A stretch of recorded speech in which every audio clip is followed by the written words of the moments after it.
I have a lot of really kind of strong connections with people who are living different kinds of lives, and they allow me into their world and they come into mine.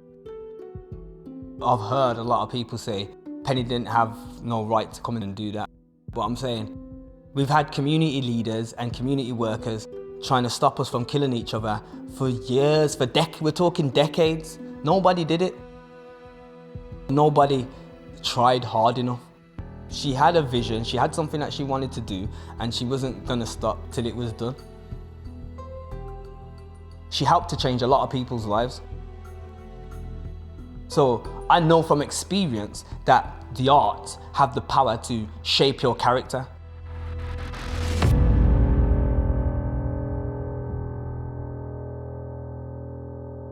I describe myself, if anybody was to ask, as an artist.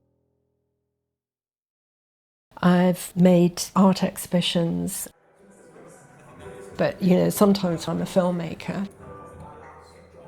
I've done some radio, directed operas. In each case, you're telling a story and you're using whatever medium it is to tell that story in the best way you can.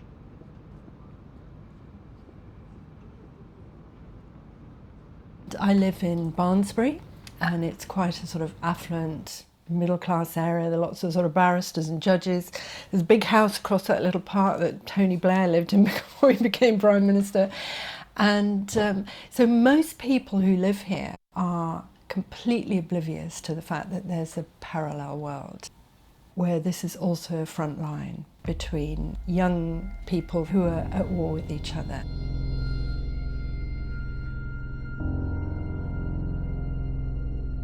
One neighbour said he heard a car racing down the street just before the stabbing.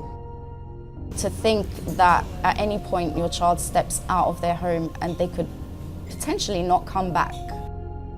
We live in a bubble, right, where we just have our own kind of world, and it becomes like, oh right, this is what's really going on. If you're from the Caledonian Road, then you're considered to be a Cali boy, and the Cali boys are one of these so-called kind of gangs or crews. Each area has its own crew, and it's very difficult to move out of their own areas. They're really trapped. There was one night where I was in the local youth club on Copenhagen Street. One of the young men there said, yeah, I could decide, this is a nice evening, it was summer, and I could decide to walk to Angel.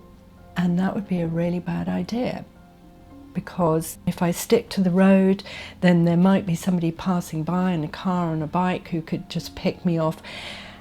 And I was thinking, this is where I live. What I decided to do was a sort of point of view walk. So I'm doing the walk with my own voiceover and the kind of inner narrative. And then I asked one of the boys from the Caledonian Road, and we worked together on it to voice his same experience of that journey. Coming up to the Caledonian Road, the Cali, I think about buying dry cured olives at Yasser's up there on the left. But I decide to buy olives another day and walk straight up Copenhagen Street instead. The Cali Road's ours, but anything can happen here. One of our boys, Alan Cartwright, was on his pushback, and one of the other side, EC1's Easy Cash they call them, ran up, stabbed his leg and robbed the bike. He hit an artery and outbled to death. I could get dropped, popped, clapped, ghosted off, duppied, quanged, drilled. There's a lot of these words for dead. One wrong step and I'm gone.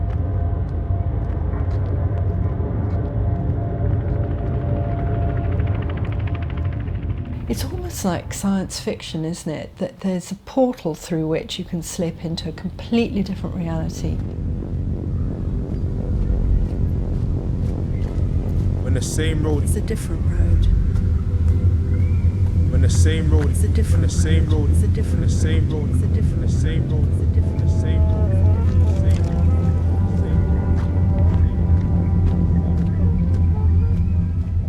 I was born in Argentina, in the British community, and like most expat communities, very, very conservative and insular and cut off from the culture of the country they're in. And so you grow up in this kind of bubble, and I suppose, you know, it's very, you know, I was like the Cali boys, you know, but I was in a different kind of bubble.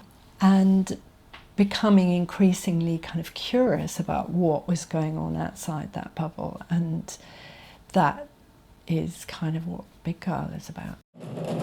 I was trapped in my bedroom, behaving myself, going to bed, behaving, sitting at table, chewing my food. Good white willow with a wholesome heart. So what I wanted to conjure up was this sense of being squashed into a space that's too small, feeling quite stifled in this community, both intellectually and creatively and sexually, in any way you want to describe it. I'd had enough of it. I knew I had to break out. I love Big Girl, but then I suppose she is kind of meant to be me. I ended up then coming to England really for the first time. Obviously I hadn't been brought up here. So anyway, I pitched up in Oxford and I thought, now I'm free for my parents. Well, now I'm an artist. But I didn't know how to be an artist, and I didn't know any artists, and I hadn't been to art school or university or anything. So going to Modern Art Oxford was where I got a kind of art education. I remember seeing Mary Kelly's work there, and she had framed her son's nappies. And I remember having two, one thing, is this really art, you know, and the other hand thinking, well, this is a woman who's actually making work out of her own experience. It sort of begun to make it seem possible that you can make work in a different way, that you didn't have to be known, that you didn't have to be a man, you didn't have to do things that looked a particular way that were monumental in that sense. So it was a really formative time, and where I got a certain education.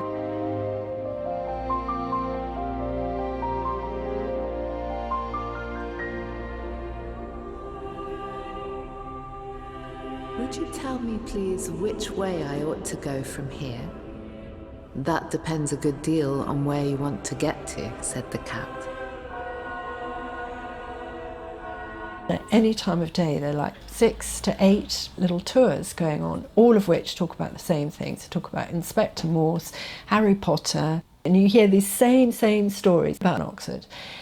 But I knew, because I'd lived in Oxford years ago, that there are, a bit more like Paris and London, these huge housing estates. In fact, I think Blackbird-Leys is the biggest housing estate in Europe or something. A small council estate hidden from the public eye, a stone's throw from the city centre lies another life. Pockets of poverty surround us that you'll never see. One of Europe's largest council estates is Blackbird-Leys. Rose Hill to Barton, Cowley to Marston. We stand on a stage trying to march from the darkness. I went to a gig and I saw these two young guys, blackjack inside, and I invited them to write lyrics, taking us on a tour of the Oxford that they knew, and hopefully trying to do it in a sort of a visually interesting way. So in that case, it's not the same road as a different road, in that people from Blackbird-Leys would never come into those areas. Even though tourists are coming in and out, they think that they're forbidden from entering these spaces. You can see the tears in the tissue. There's bigger issues for those who selling the big issue. Deep water, see the struggle. Tourists have a fish view. Homeless refugees from Middle East and Mogadishu. They asked the council to help us. Pillar small and beds thin, but they closed down the shelters and the police kicked their heads in. Boxed like a bread bin, but no food to deal with hate. So that's why some just go back to prison for 3 meals a day. It's amazing how a sentence can turn on a word and suddenly spin off into something else. And it's a way in which people who are voiceless are telling their story.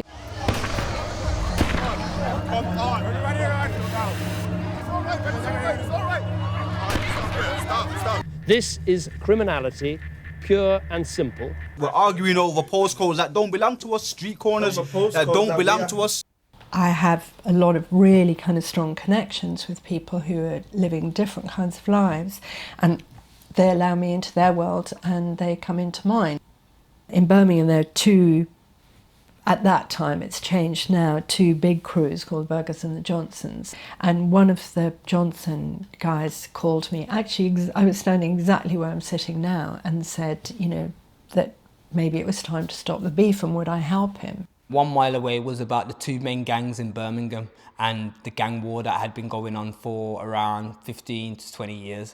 It followed the journey of two guys, Dylan Duffus and Matthias Thompson, Shabba, and it followed their journey basically trying to bring about a truce. I've lost a load of friends, I've lost a load of people, a load of people around misery and a load of angry people. You wake up in the morning and think, I can't be living like this.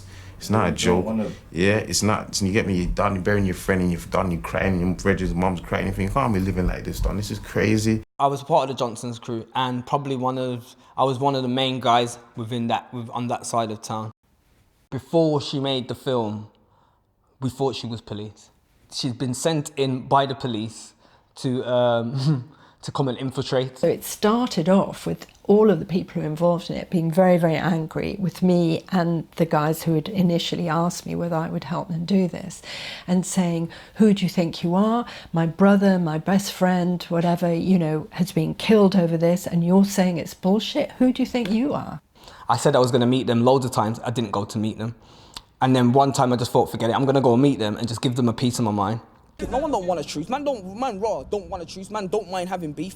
Man don't mind. The life that man are living now, we don't care. Man don't care about what it is, isn't it? So when you come into man and you're talking about truce and this and that, blood, man are just looking at you thinking, yo, you trying shit, blood, you're a dickhead, blood. When I see my man, I'm gonna up. When I see this man, I'm gonna him up. Penny had a lot of arguments when she first came around in the documentary, and she was arguing with some mean guys that I wouldn't argue with. I'm really fed up with just going to people and they're going, turn the cameras off. It's just a waste of time. We're young men, black brothers.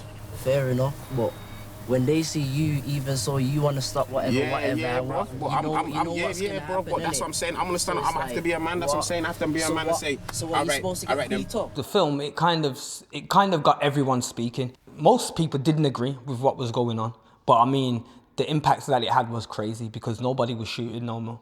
And so the talk kind of overtook the violence, and then eventually people started to meet each other and in the music studio to make tracks, and you go, you're the same as me, why am I fighting you? I don't have any reason, I don't hate you. We kind of started to see that, yo, we're not that different. The Burger Bar crew was most like us. They were the people that were most like us within the city, so we kind of got that understanding. We went through a 12-month period where there was no firearms incidents reported to the police. It probably doesn't sound like nothing, but I mean, if you look 15 years prior to that, there were shootings every day, if not every day, every other day. At that time in Birmingham, they'd spent I don't know how many million attempting to address this gang problem, and through making a documentary, it actually stopped. It ain't never too late to grow. To be fair, my whole way of thinking has changed. I've literally gone from a gunslinger, someone that's running around town shooting after people, to someone that's sitting around with the city council, the police and crime commissioner, you name it, and helping them to develop strategies around making a social change. You know, if we at least understand each other and we're not afraid and we listen to each other, I think that's a very powerful thing. The streets got a hold of me, shackled up and chained. Trap star nigga, you know how I spend my days. I'ma never leave the road unless they put me in the grave. Welcome to the mind of a slave. A lot of music and films advertise a lifestyle. So for me, this is why we've got this passion now of using the arts to really change the way young people are thinking. This kind of showed me the power of art.